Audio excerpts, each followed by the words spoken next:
Je crois que j'ai eu à le dire dans l'OTAN, quand j'avais un autre statut. Et quand une autorité demande à évaluer, vous avez accepté d'aller à l'évaluation, vous assumez le processus. Vous avez été à l'évaluation, il vous a été reproché un certain nombre de points. Vous-même, vous vous êtes félicité de votre efficacité à l'exception des points qui vous ont été reprochés. Donc, vous avez promis de régler ces points. Et au même moment, vous partez porter plainte contre quelqu'un qui est déjà en contentieux avec vous. Je parle du cas spécifique de l'UFDG. Donc, indépendamment de la décision, ce sont des facteurs de risque qui méritaient d'être évités. Et finalement, on vous dit non, vous ne pouvez pas aller au Congrès parce que vous avez un conflit interne. Donc, cela a énormément impacté. Le parti devrait avoir la capacité de discuter à l'interne des divergences et trouver une solution. Ce n'est pas de la faiblesse. Ça ne veut pas dire que vous avez donné de la valeur à l'autre, mais ça veut dire tout simplement que ce que le parti représente, le parti incarne, ce que le parti envisage de faire de bien pour le pays est beaucoup plus important que vos querelles individuelles.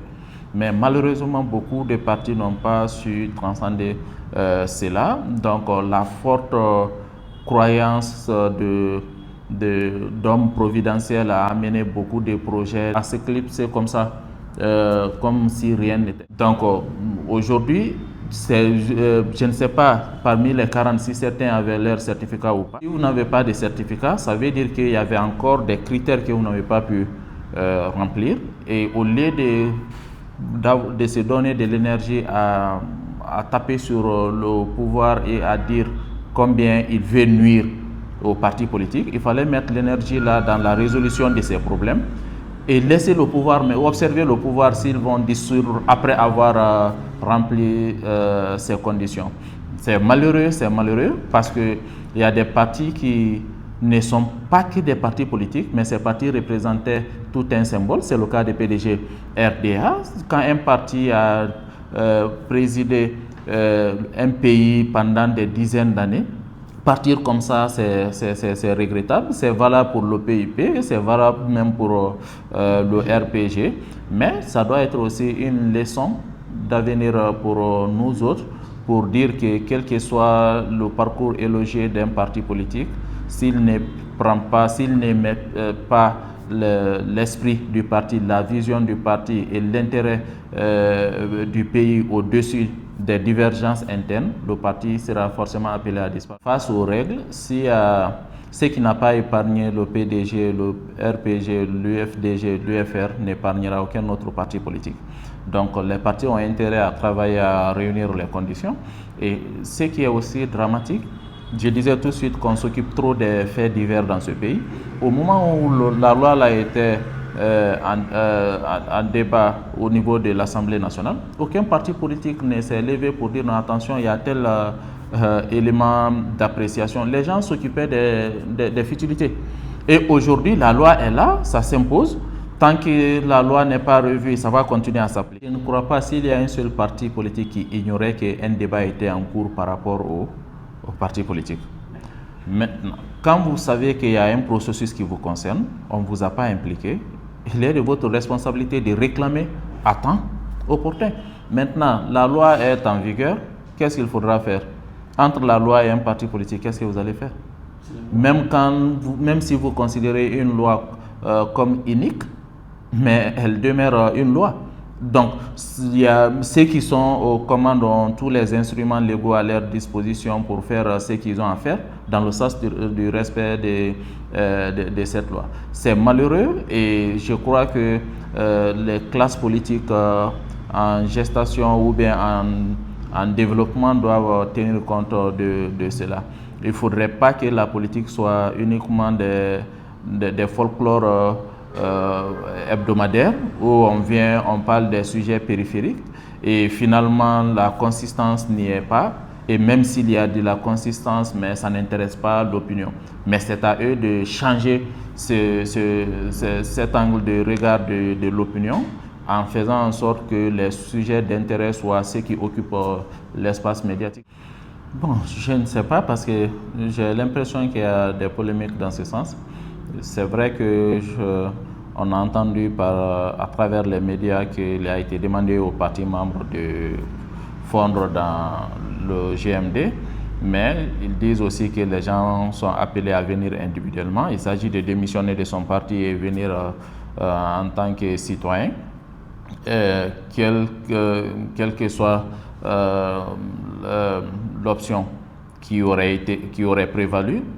On ne peut pas aller vers un parti-État aujourd'hui. Et c'est pourquoi je me pose la question, où étaient les acteurs pendant le vote de loi, ou bien même avant même la promulgation, où il était dit qu'il faut avoir des baux à travers le pays. Donc dans toute circonscription, il faut soit avoir un titre foncier ou bien un contrat de bail sur le siège. Il faut que les membres du bureau exécutif, bon, pour là-bas je peux comprendre, si on est membre d'un bureau exécutif national, et ce qui veut dire on est proche d'une gouvernance à l'échelle gouvernementale, donc on ne peut pas se permettre l'illégalité vis-à-vis de l'administration fiscale. Donc avoir un quitus fiscal, ça on peut comprendre, c'est raisonnable, mais il y a de ces conditions matériellement en termes d'adaptation qui paraissent pratiquement impossibles pour l'essentiel des partis politiques, sauf ceux qui sauront s'élever à temps et travailler dans ce sens. Donc, est-ce que tous les partis politiques sont dans toutes les préfectures? Est-ce que même si tous les partis politiques sont dans toutes les préfectures, est-ce que ces partis politiques peuvent avoir des engagements, des sièges dans toutes ces préfectures, ainsi que dans les communes de Conakry? Je crois que c'est très compliqué vu le délai. Il faut attendre de voir. On ne connaît pas les capacités de ces partis. Donc il faut attendre de voir. Mais dans l'hypothèse où tous les autres partis politiques seraient dissous, il va de soi que ça va rester un seul parti politique si GMD est créé. Ça veut dire qu'ils assument simplement leur décision antérieure. Ce sont les partis politiques là qui ont demandé à ce que le CNT soit créé. Et quand il a été question de désigner, ils ont envoyé des noms.